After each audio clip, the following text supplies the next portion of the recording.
Do you find it hard to motivate yourself the moment you open your eyes to get off the bed? Have you ever experienced a situation when you tell your friends about your dreams and they say you can't do it? No one understands you. No one can truly feel you. What you are going through right now and all these years. Not much money in your pocket, worrying about everything every day. How long have you been living this life feeling small within you? Having negative people around you and you find it so hard to carry on. Be it starting out, pursuing your dreams, this video goes out to you. Words are powerful as a tool that can kill, injure, or heal.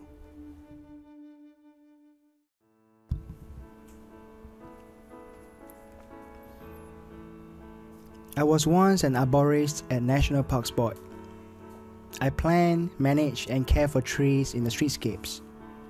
I was trained and equipped to provide proper care for trees. I loved my job, and I have a deep passion for bodybuilding. I took a big step by stepping on stage after 6 years.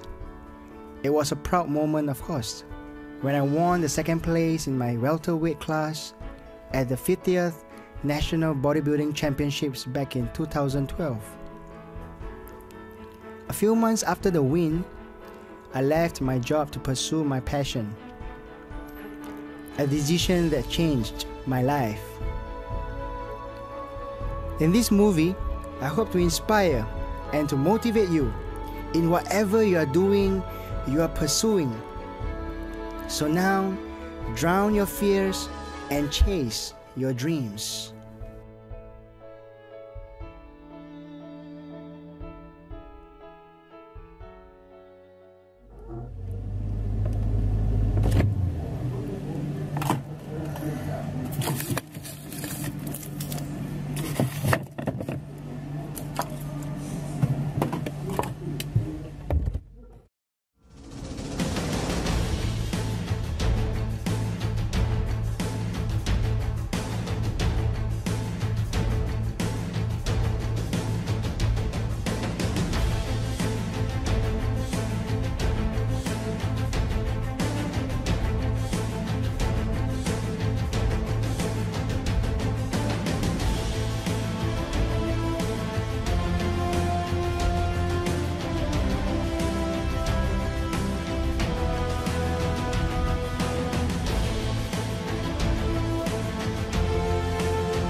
After my work shift, I'll be doing my personal training. Alright, so after my personal training, I will be doing my own training. As I'm working shift hours, my training is not fixed. Alright, so I have to stick to whatever my schedule of the day is. As for cardio wise, I do not stick to a typical gym machines whereby you're doing the treadmill or elliptical. Right, so I prefer to do outdoors. I would like my training to be segregated into high intensity, and moderate, and also low cardio intensity.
My diet consists of grass-fed beef, sweet potatoes, rice, any kind of rice, can be fragrant rice or wild rice or mixed rice.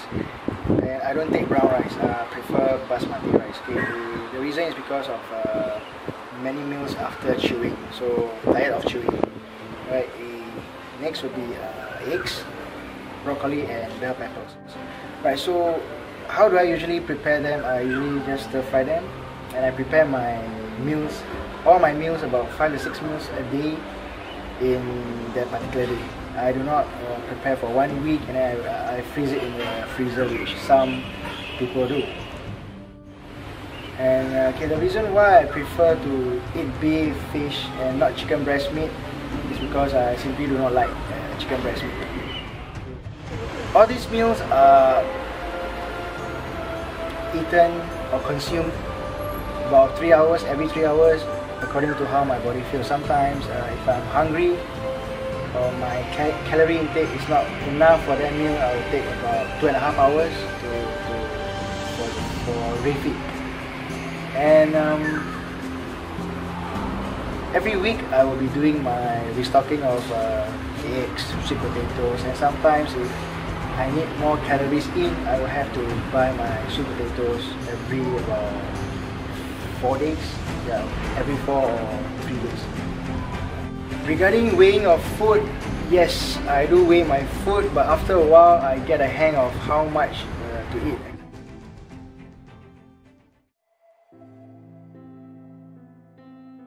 Every week, I will drop by Zack Butchery to buy grass-fed minced beef. The staffs there are very kind, friendly, and extremely helpful.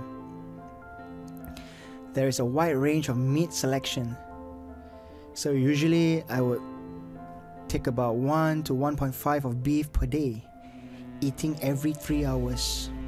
The reason why I prefer grass-fed beef over other types of beef is because of the way the cow is being fed and hence the quality.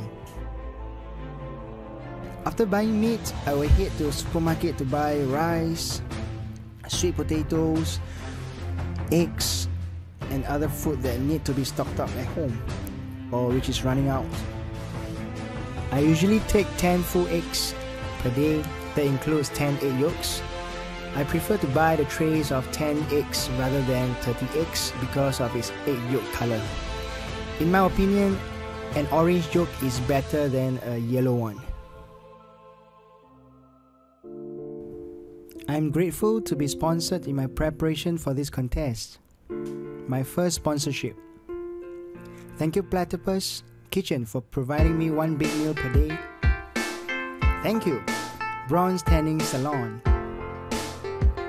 Going to the indoor tanning really helps me in my busy schedule. And finally, thank you NutriFirst for the constant supply of supplements monthly.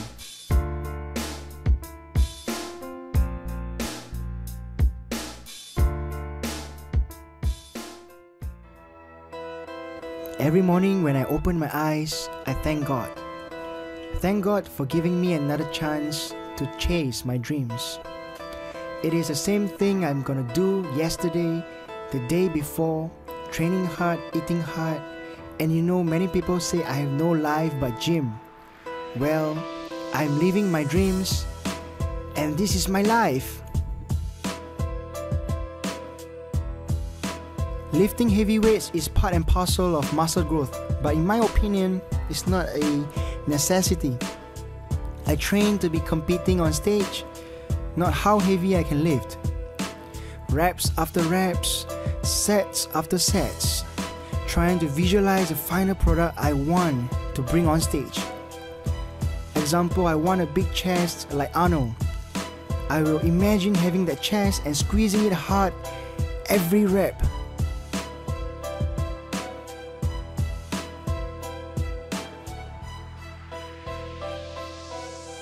I injured both my wrist and lower back just 4 weeks before the contest.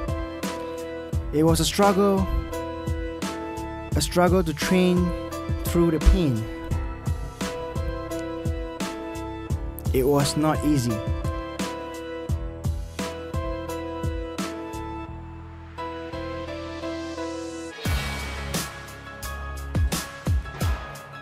This marvelous guy here is my mentor.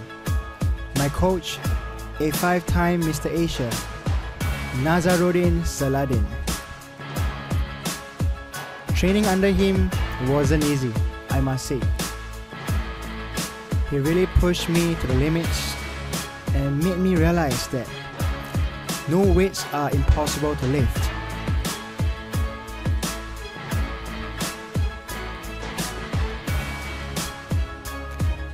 Every rep, every set was a struggle, but it was worth it. He just know when to push me and he just know when to let it go.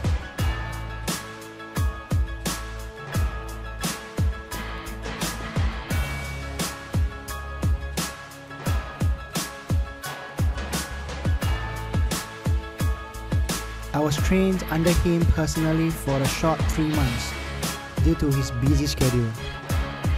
Throughout these 3 months, I learned a lot. And I also learned how to train alone.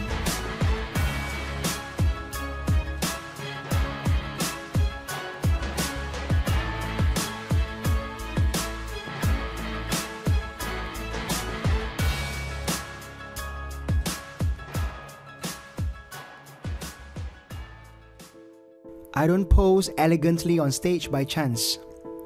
It was through a lot of practice, over and over again. I usually pose for 20 to 30 minutes daily after my training, holding and squeezing each pose for at least 30 seconds.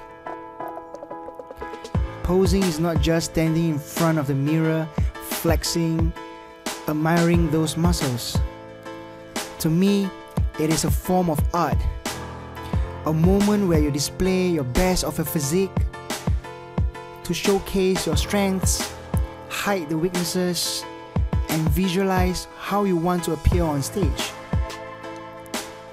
It is to show and present what I have been doing all these months of dieting and training.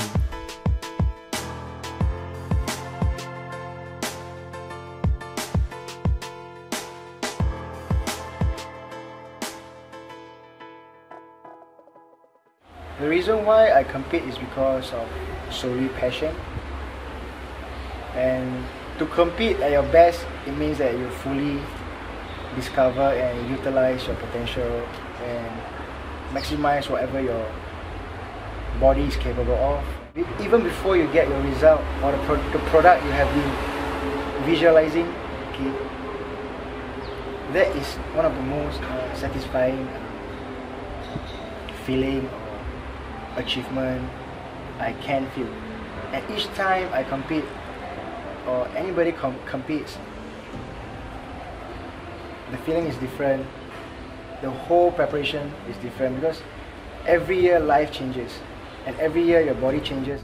There's no one formula to getting on a stage.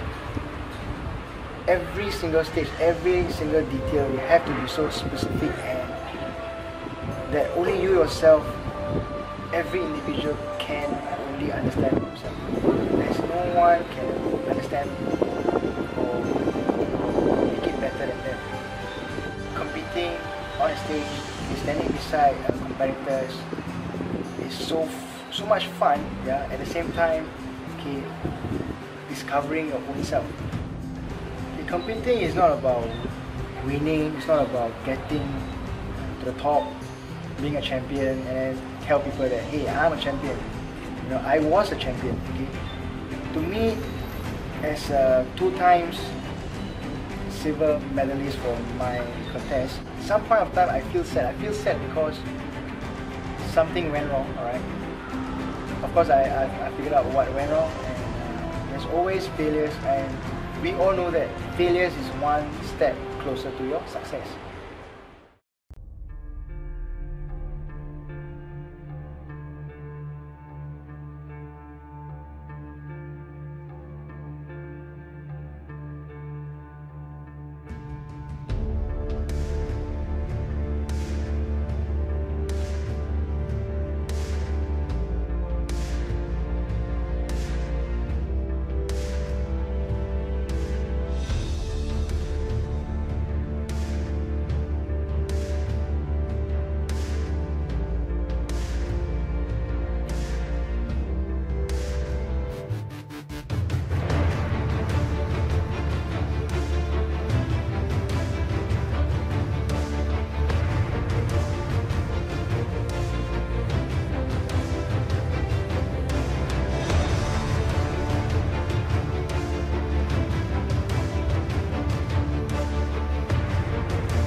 Are we ready?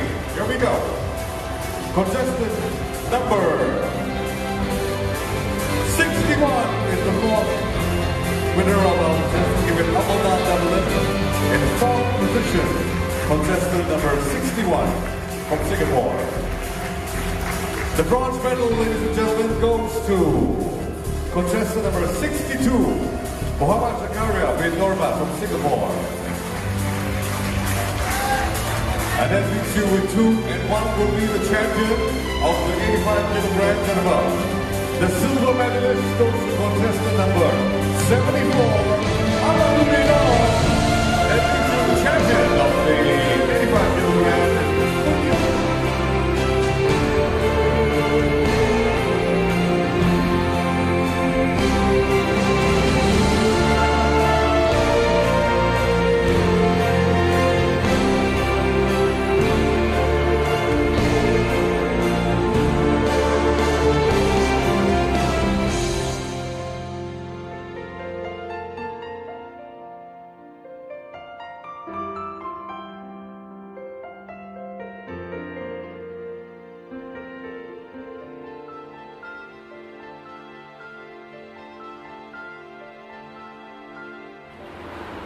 I believe in visualization, right? To be able to visualize means that you have to put yourself in a zone whereby you really think of nothing but yourself and what you want, what you really want to be at the end of your journey, right? Or your preparation, in a sense, for your contest or for your goals. Kai Green has tell us about your mind is much more powerful than whatever knowledge you have. My mentor ever told me this. He said to me, you control your own destiny. You got to believe in yourself when no one else believes in you.